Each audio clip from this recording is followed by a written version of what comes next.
Corey Sparks. For Marshall against Johnson Crick. We're going to go with that, I guess. And Wally Lukaczynski. Enjoy the fake-tainted national title, you scumbags. Covering everything from the green and gold to pro, college, and high school sports around South Central Wisconsin. Broadcasting live from the Daily Dodge TV studios. This is the Damn Sports Show on Daily Dodge TV and 1430 ESPN Beaver Dam.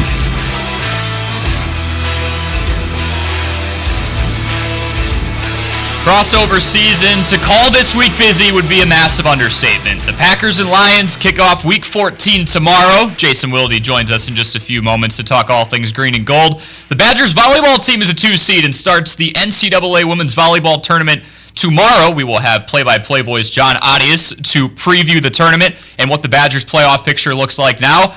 And we wrap up today with friends of the program looking at various bits of audio around ESPN Radio. Thanksgiving is behind us. Christmas, 21 days away. I'm Corey Sparks alongside Wally Lukaczynski here. And Wally, I made sure to remind you and account for each and every eve for Christmas Eve, how many days away it is earlier today. I really appreciate that. I was starting to wonder. Right now. Yeah, no, it feels like Eloise back in the day. It's a movie you wouldn't have seen. But yeah, I was like, Merry Christmas Eve, Eve, Eve. I felt like I was dealing with my little sister all over again. I said it 20 times. Except I wasn't 7 years old dealing with a 3-year-old sister. I had a 23-year-old co-host that was doing that to me. So things are great off the go here. That acts like he's 3. This is the Damn Sports Show on 1430 ESPN Beaver Dam and Daily Dodge TV. You can follow us on Facebook at ESPN Beaver Dam, Twitter at ESPN BD, or the show Twitter, which is Damn Sports ESPN, 920-887-9595, the number to call. Let's start with Packers, and now Jason Wilde joins the show. You can hear him live on Wilde and Tausch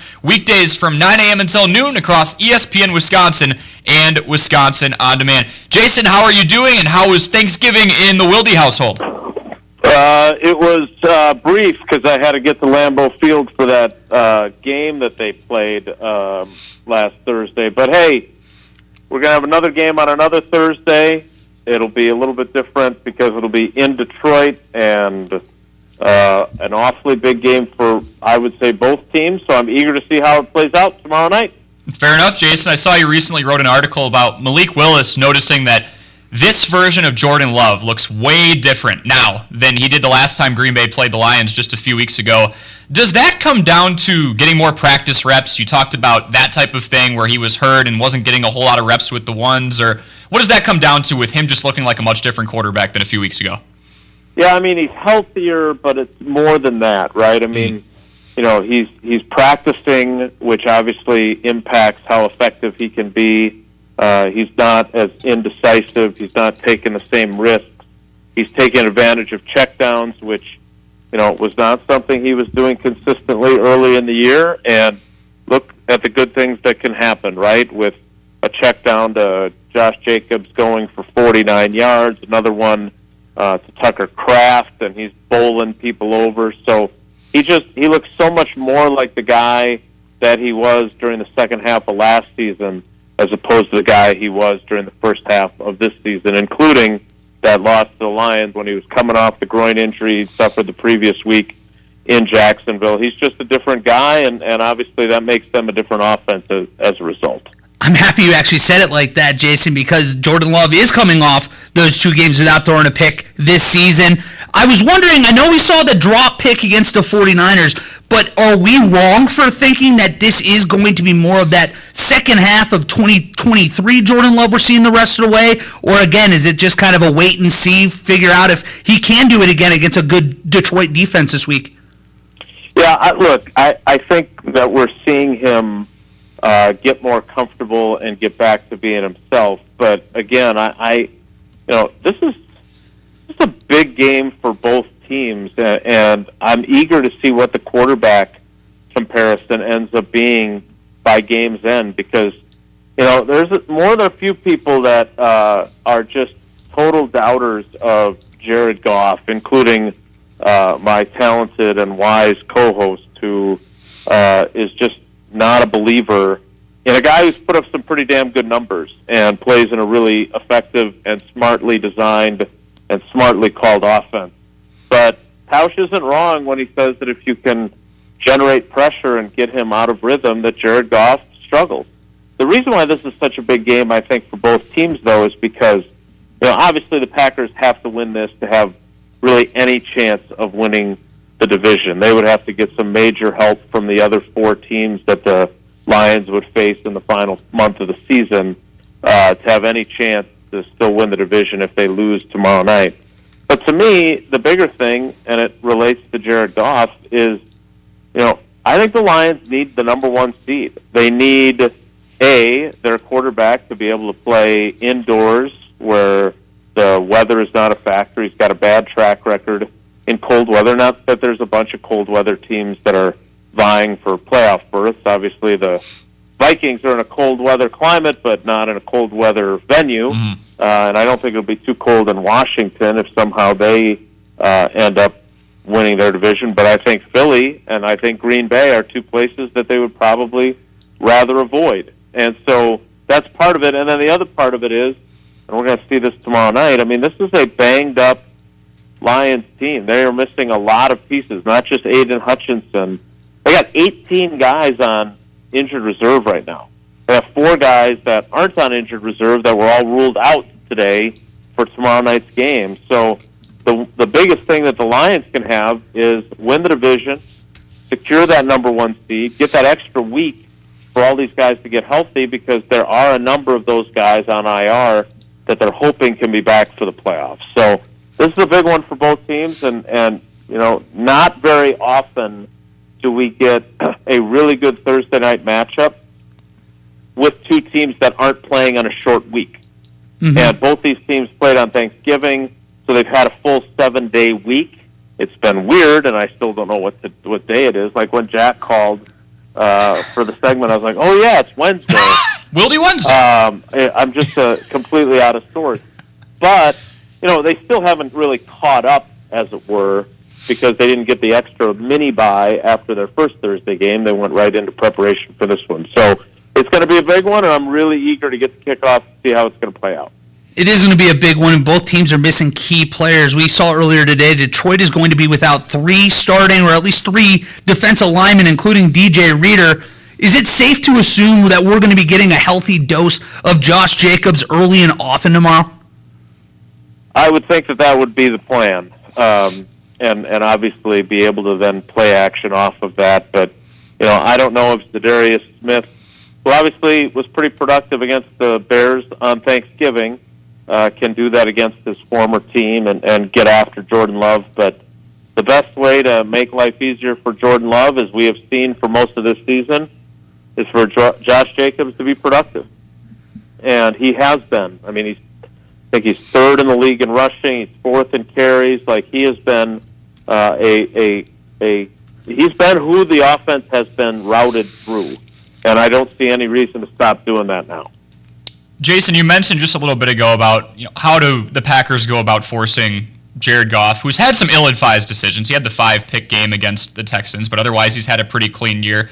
How do they go about generating pressure? This pass rush has gotten home a lot more often as of late. What has the dialogue been around facing one of the best offensive lines in all of football?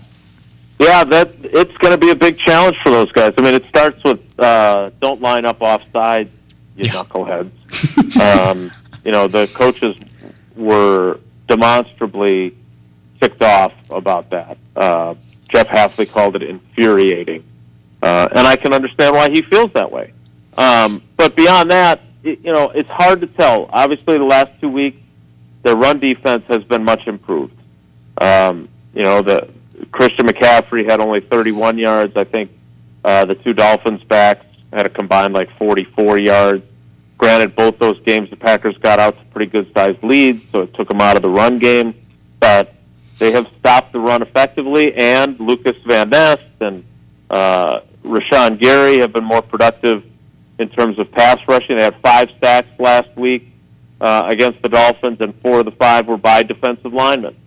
So there are signs of that group kind of getting its collective act together.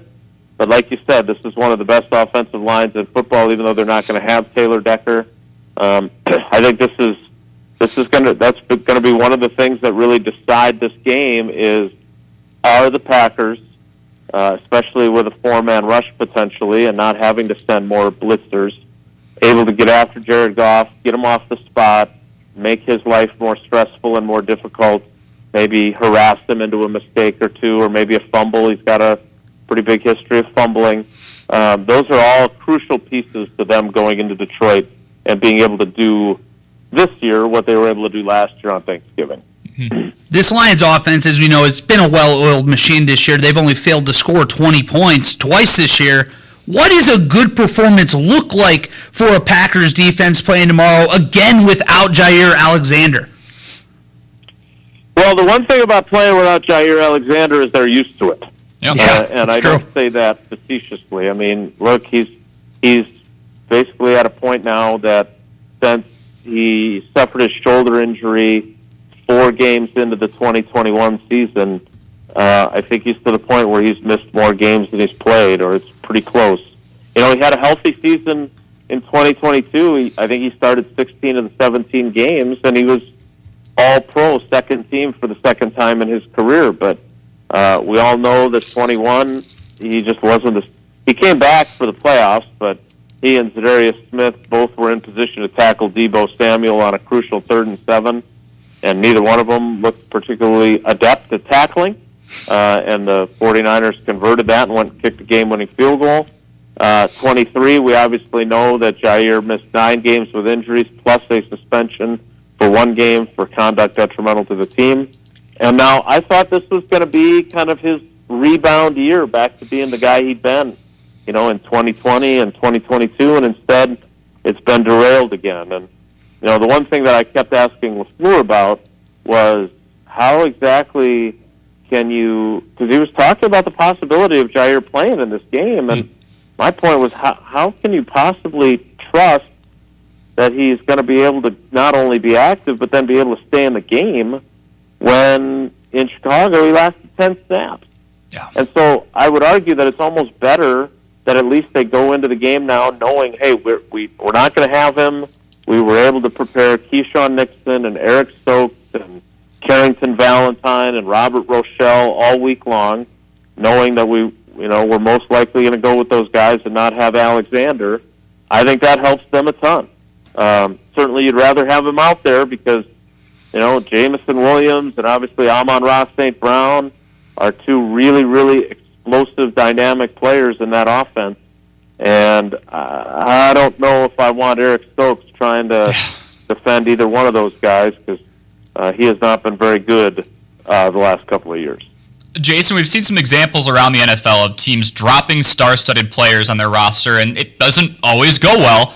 What do the Packers do so well there to allow stars like Xavier McKinney and Josh Jacobs to come in, have immediate impact, and have the years that they're having right now?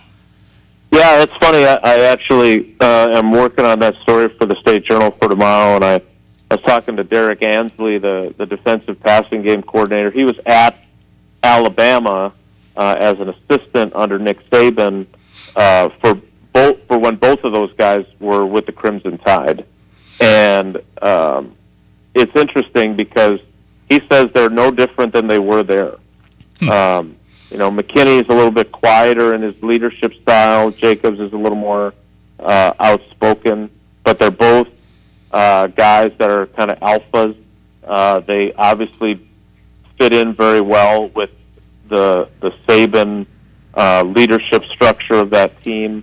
But it's really interesting because I mentioned this to both of them this week as I was talking to them for this story that, you know, I remember when Julius Peppers got here in 2014, and I remember talking to him about this, and he was like, look, I'm the new guy here.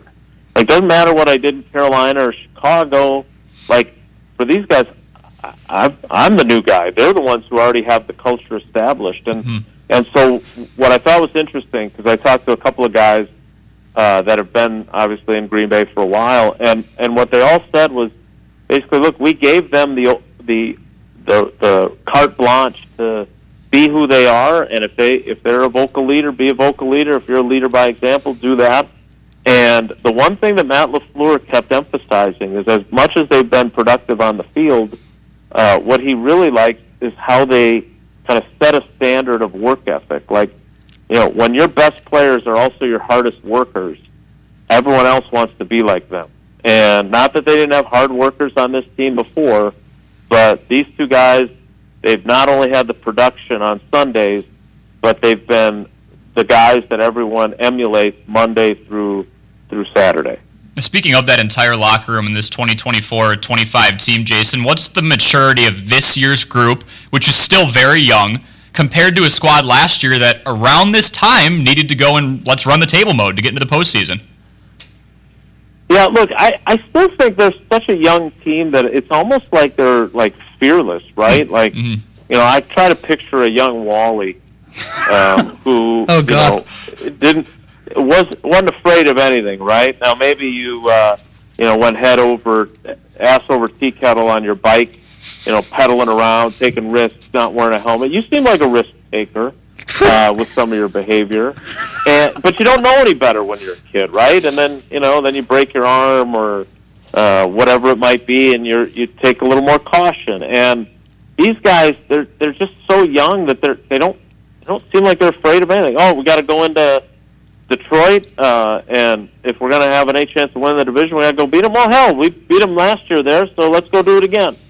Like, I just think it's really interesting that these guys, they just don't seem scared of anything. And so, the idea of what they did last season when they won 6 out of their last 8.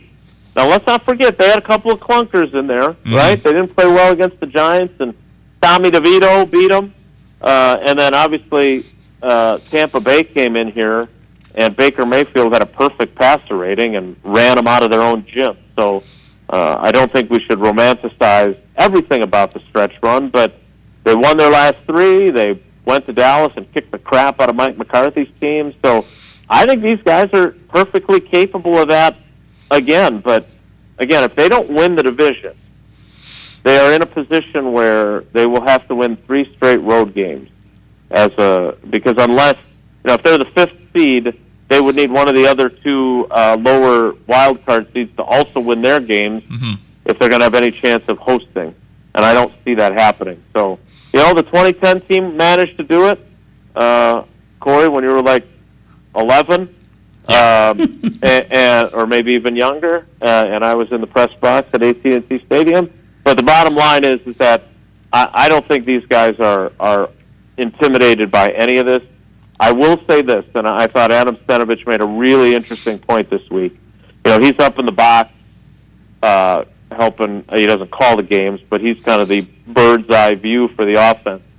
And he pointed out that their road games this year, Chicago was a little bit loud with Bears fans, but that's an outdoor stadium. The other games that they played away from Lambeau were against Philly in Brazil, which was a neutral site game, even though it was technically the Eagles' home game, at Tennessee, at Jacksonville, and at Los Angeles against the Rams. And all 3 of those games, the crowd was basically 50-50 or more in favor of the Packers, with all the cheeseheads that traveled.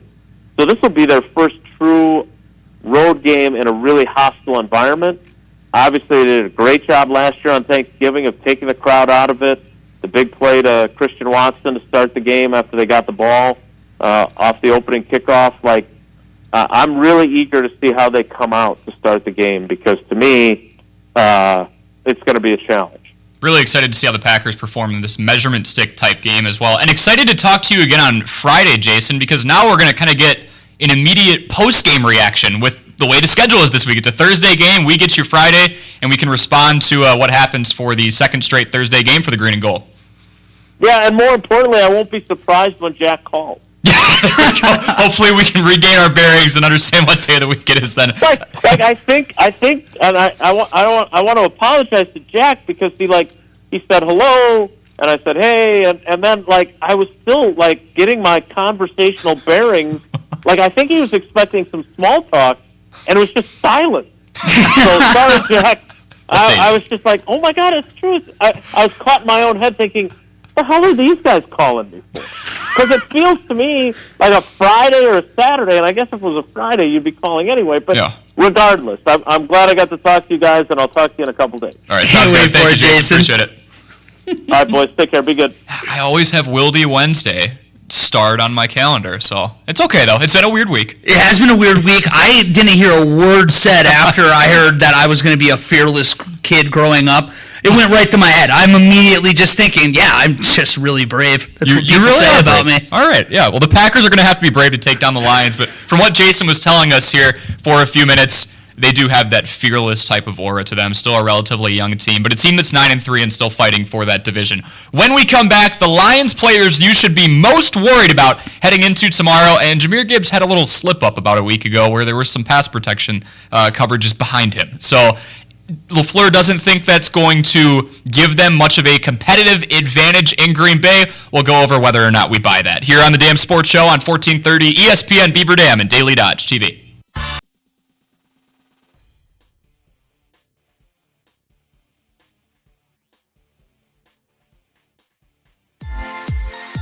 Check the bulbs, dust off the ornaments, and get ready to light up the holidays. If you've got a holiday display, enter it into our new and improved Light Up the Holidays contest on dailydodge.com. New for 2024, we have 3 new categories to enter your display. The Clark Award for Best Lighted Display, Best Classic Display, and Best Christmas Tree. The winner in each category will win $250. Enter your display on the contest page on dailydodge.com November 25th through December 10th. Then, December 13th through the 23rd, fans will vote for their favorites in each category. The winning display in each category will win $250, and second place in each category will win $100, courtesy of Kladowski Real Estate. Must be 18 or over to enter, limit 1 entry per household. What are you waiting for? Deck the halls, trim the tree, and head to dailydodge.com to enter the Light Up the Holidays contest presented by Kladowski Real Estate.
favorite local sports teams, your favorite local sports hosts, Corey and Wally on 1430 ESPN Beaver Dam.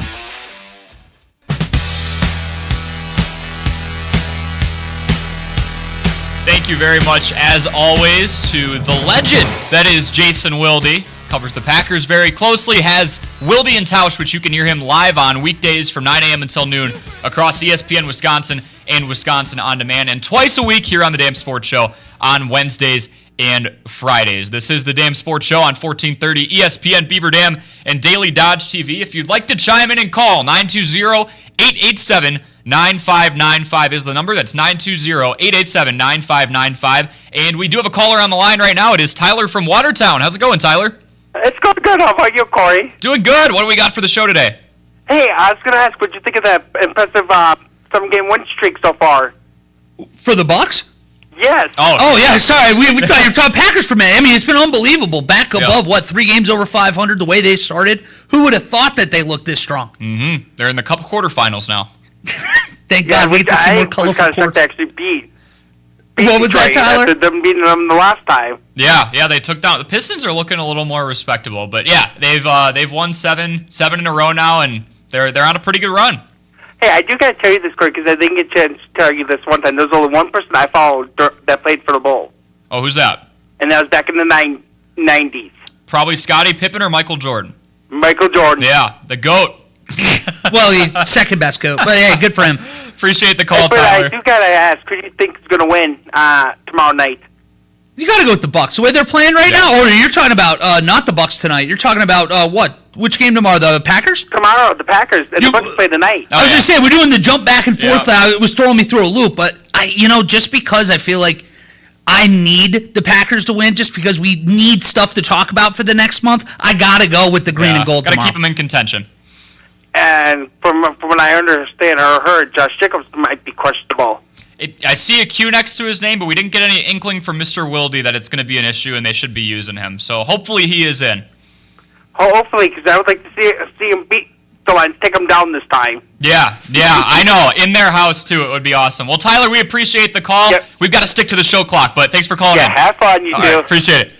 We're going to kind of speed through this one because then we do have Jon Arias, the radio play-by-play voice for the Wisconsin women's volleyball team, coming in, previewing the tournament and the first-round matchup between Wisconsin and Fairfield, a 2 versus 15 matchup in their side of the bracket tomorrow. But first, Mr. Wally, which Lions player are you the most worried about going into tomorrow's matchup? I see, I'm kind of cheating as always, but I'm going to say the wide receiving core, Jamison Williams specifically, averaging over 18 yards per reception to this point. He's just a big play waiting to happen. With Jair Alexander out this week, it just feels like that's going to be a huge question mark. Can the Packers slow down this pass attack? I wasn't a complete Jamison Williams doubter, but coming into this Oh, year, I was. a lot of people were really high on him, and the projections for his numbers, I'm like, isn't the best availability, and he's had a lot of injury issues. Then got suspended at one point, but that lack of consistency has kind of turned into this guy is a straight-up spark plug, and when they can use him for an exploding play or explosion of a play, they will. He's boom or bust. Yeah, so that's hopefully true. you get bust tomorrow, but otherwise it's going to be a long day for the Packers defense. I'll go with a less sexy pick, but he has had his name called probably more than almost any other offensive lineman in the league the last couple of years since he's been drafted.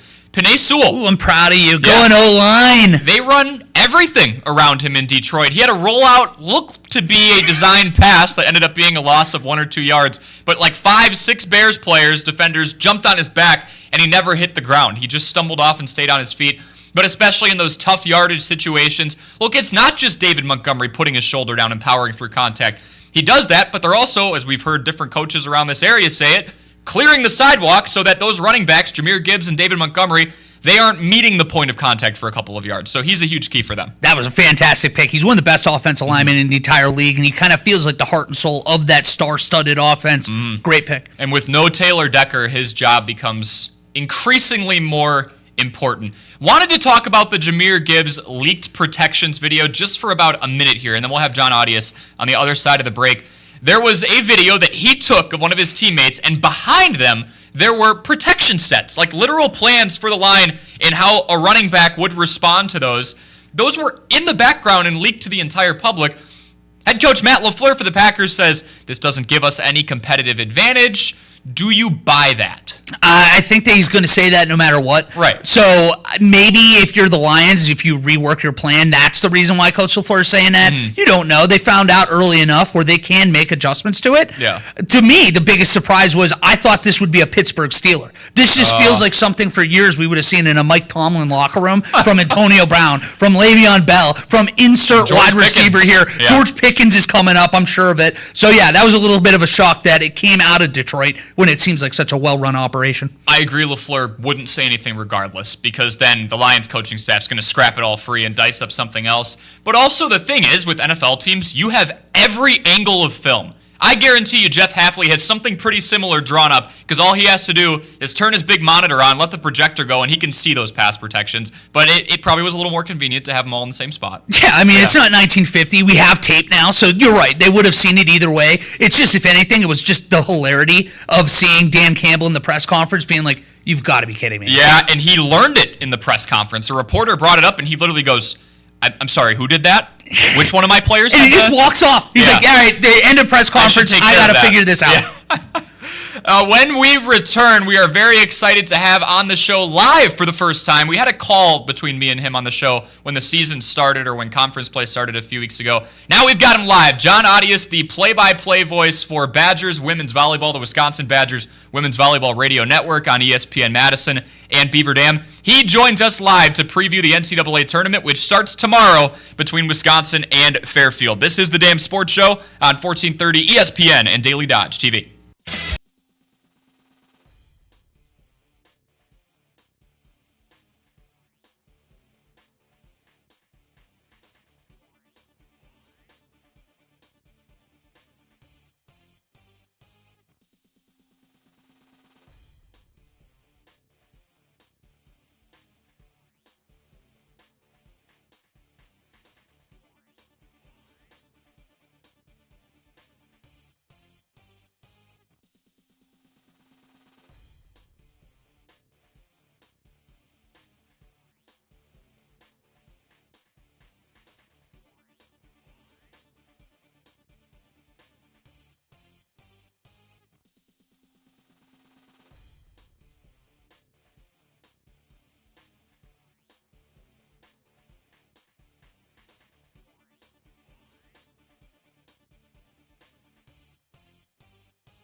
I appreciate that. Very appropriate for our next guest.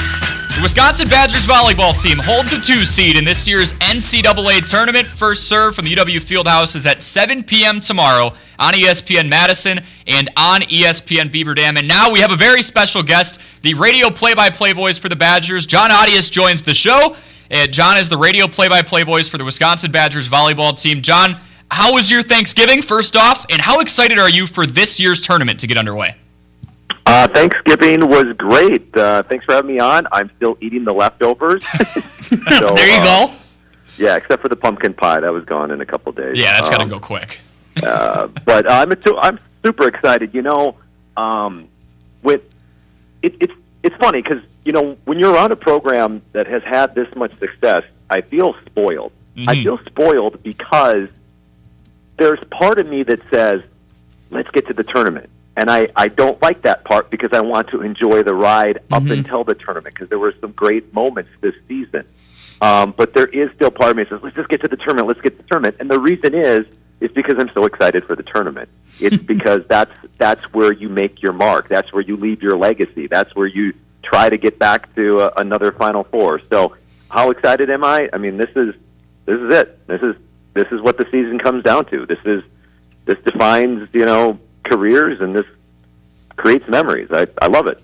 And Jon, a huge reason this team is here is because of, well, a collective effort between a lot of high-caliber players. But Sarah Franklin just named the Big Ten Player of the Year for the second year after another phenomenal season. How would you summarize her last dance with this team?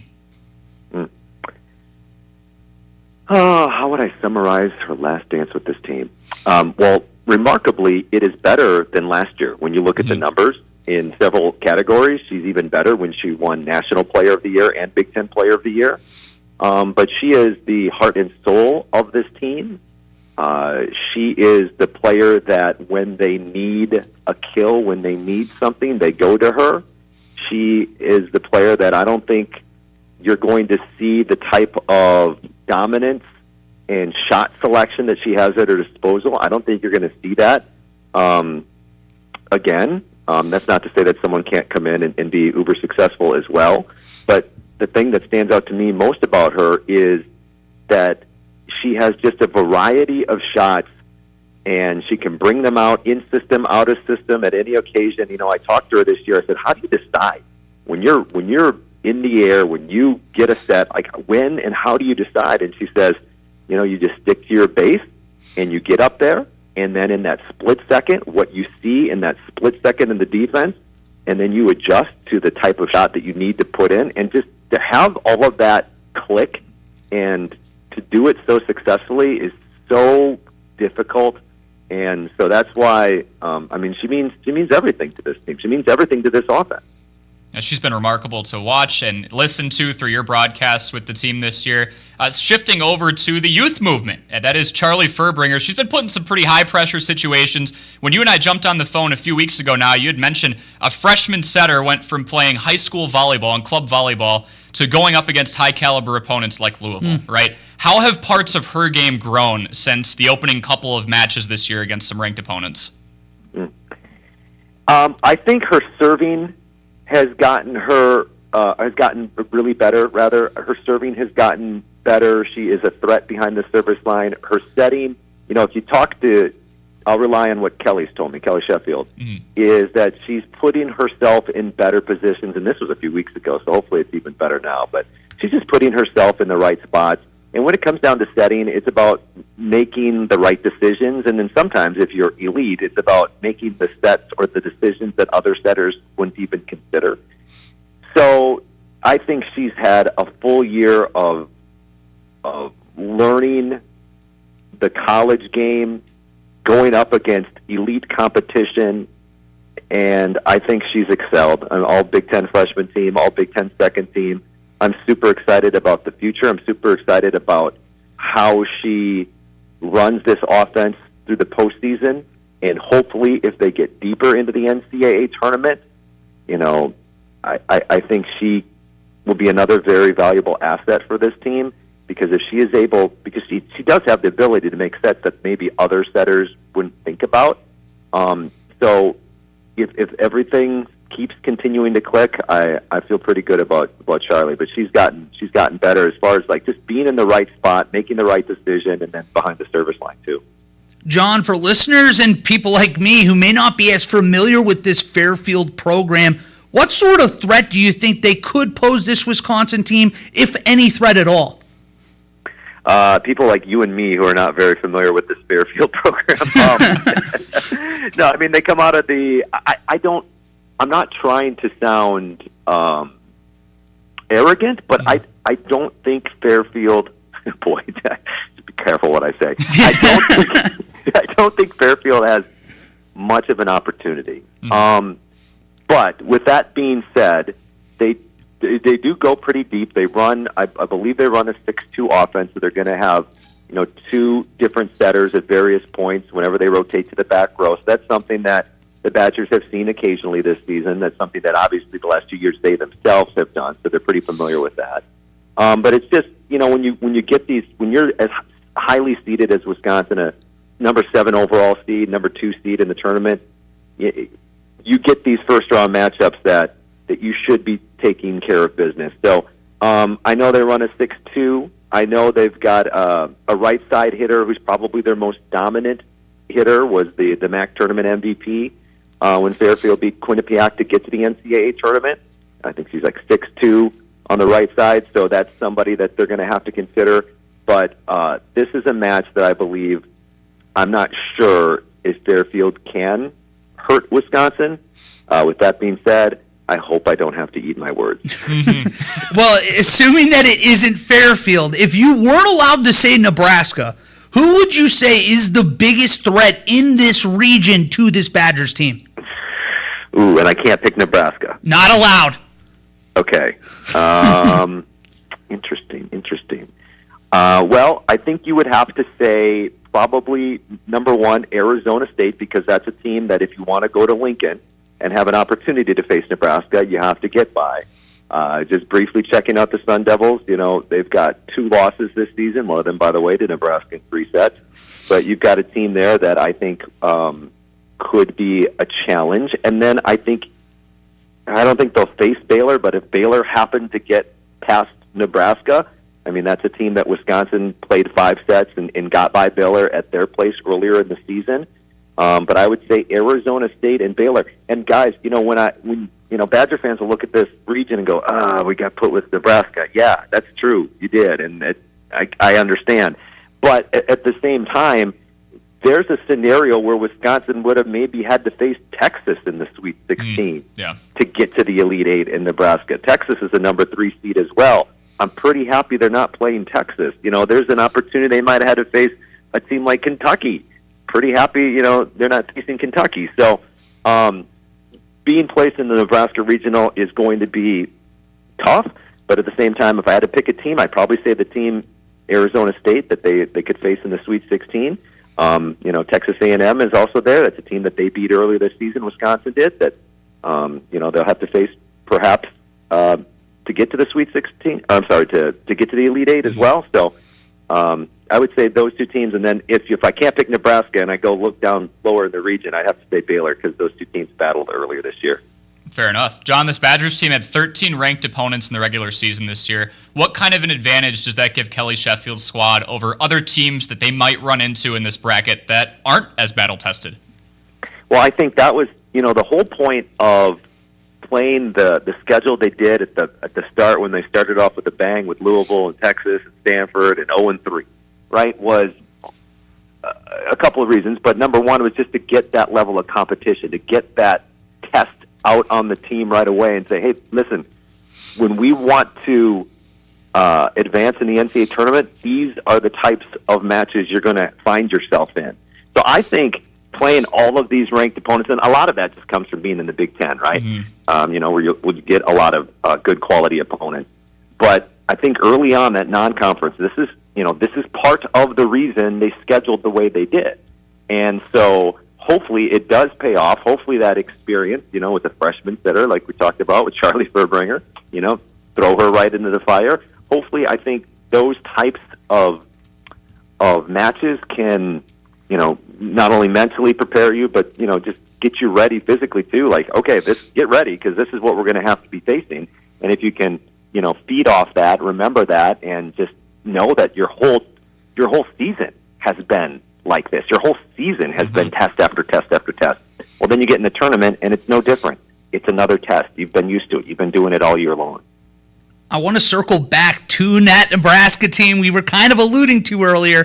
If the Badgers do make the Elite Eight and have that matchup, what is the key for the Badgers to breaking through against a Cornhuskers team that didn't drop a set to the Badgers in either of their two matches this year? I talked to Kelly about this after the Nebraska loss. I believe he said, just finishing.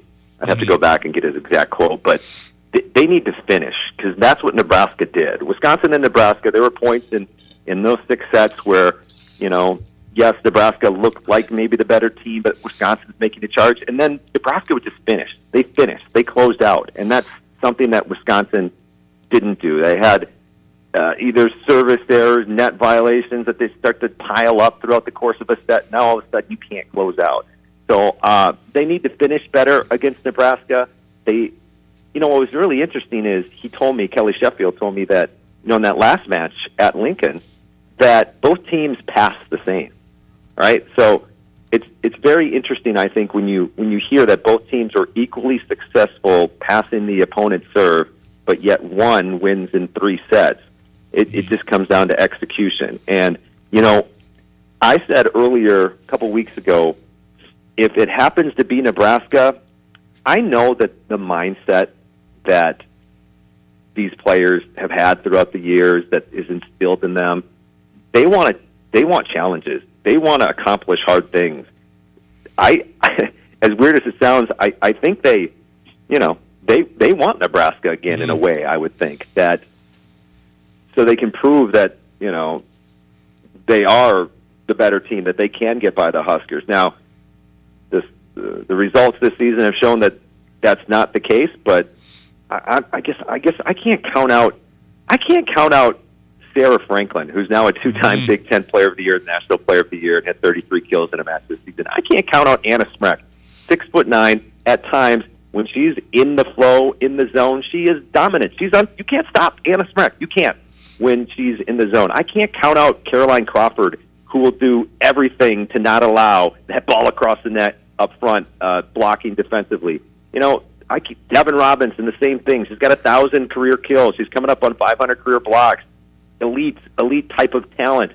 I can't count out these seniors. So I think just, executing down the stretch of sets and closing out sets is the big thing. But, man, there's so much talent on this team that I would say, yeah, okay, fine, let's do another one against Nebraska.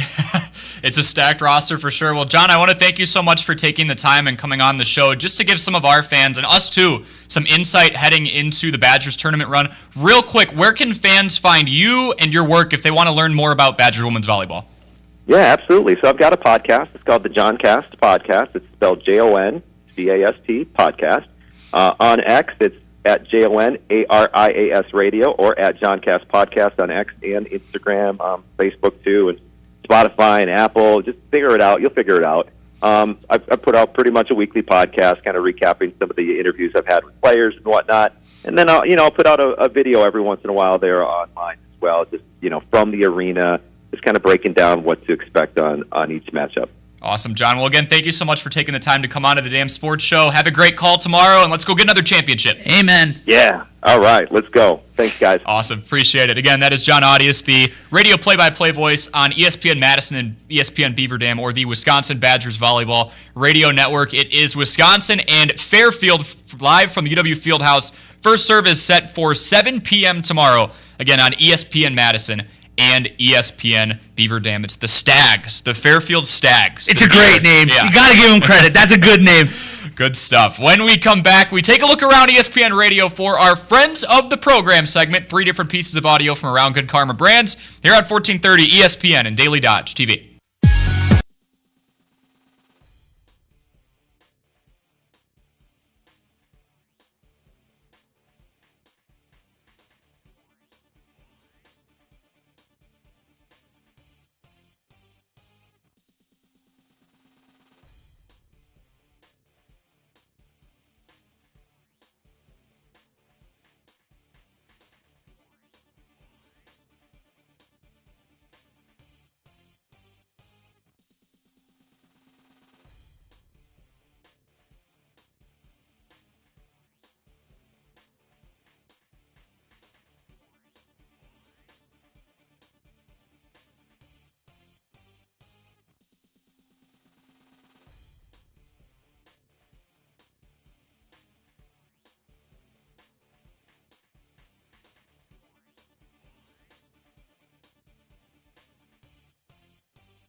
ESPN Beaver Dam.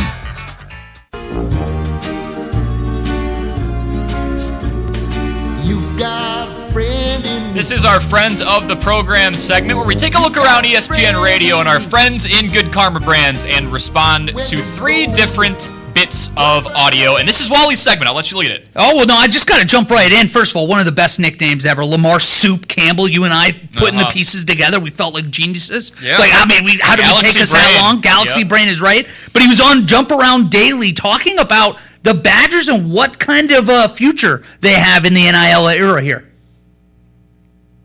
Watch Wisconsin Die Hard is the identity. We want us to get back to the identity of who we are. We definitely want to close the gates on the state of Wisconsin. You know, what we built. You know, when I see offensive linemen leaving the state, kind of pisses me off a little bit, you know, not being able to keep the homegrown talent. And, you know, when I was younger, I was hanging out with my dad, and I asked my dad for $5, JR. And he said, Dad, son, I don't have any money.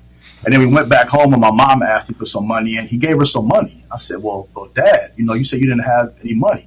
He said, sometimes, son, you got to pay to play. And when you get older, you'll understand. That's unreal. When you get older, you will understand. I think we understand now. Yeah, in general, I love that he brought up the offensive linemen because once you start losing those, that has been this team's identity since what feels like the beginning of time. You don't want to lose the guys who do the dirty work in the trenches. Build a wall around the state of Wisconsin. You can't let any more offensive linemen leave. We'll go next to Chewy on Jen, Gabe, and Chewy talking about the college football playoff. But when your first round of playoff games are going to be better than your second round, I have a problem. Because Boise State and SMU do not deserve to get a bye. I don't care what their schedule is. And they don't deserve to be in the top 4. If SMU played an SEC schedule, they're not even in the conversation. Amen. And I believe the same for Boise. I'm sorry, mid-major hate, call what you will. Yeah. They are not as good as those teams in the Power 4 conferences. SMU is an interesting one. I have a little bit of a rebuttal with Boise State because they did go toe-to-toe with Oregon and kept it extremely close. They ultimately lost to the number 1 team in the country. I get what he's saying, though. Strength of schedule is everything. Brad Nortman on KBN on his level of trust for the Packers defense. For me to say that I trust this defense would mean to say that, you know what, in a jam, I know they're going to make the stop. That even if the offense is sluggish, this defense will take over. But this is not an elite defense. This isn't a defense that I can put my whole trust in, my whole weight in, to go out there and win ball games. I don't think they're going to hold the Detroit Lions to under 20 points like they did the last 3 weeks. Prove him wrong, because that's it. Because I'm kind of with him at this point. I don't trust them to get it done in a big spot like this. Their defense was their weakest link just a year ago, and they've still had some inconsistencies. Quick thing. I know we're up against it here. How many points do the Packers need to win tomorrow? The Packers need 27 points to win tomorrow. 25 was my number, so I'm right there with you. Detroit gets 24. Well, I'm saying the Lions get 24. I see. So they need 25. There we go. I like then I didn't think mine through. Well, no. You can score 26 in football. Yeah, see, you got it. You can technically score anything above 2 in football. Right? Look how smart anything we are. 1. We're putting things together here. That's pretty good. All right. We'll do it all again tomorrow. This is the Dam Sports Show on 1430 ESPN Beaver Dam and Daily Dodge TV. Where we preview the Packers game tomorrow. Second straight week with a Thursday night football game. They take on the Lions. The Packers 9-3.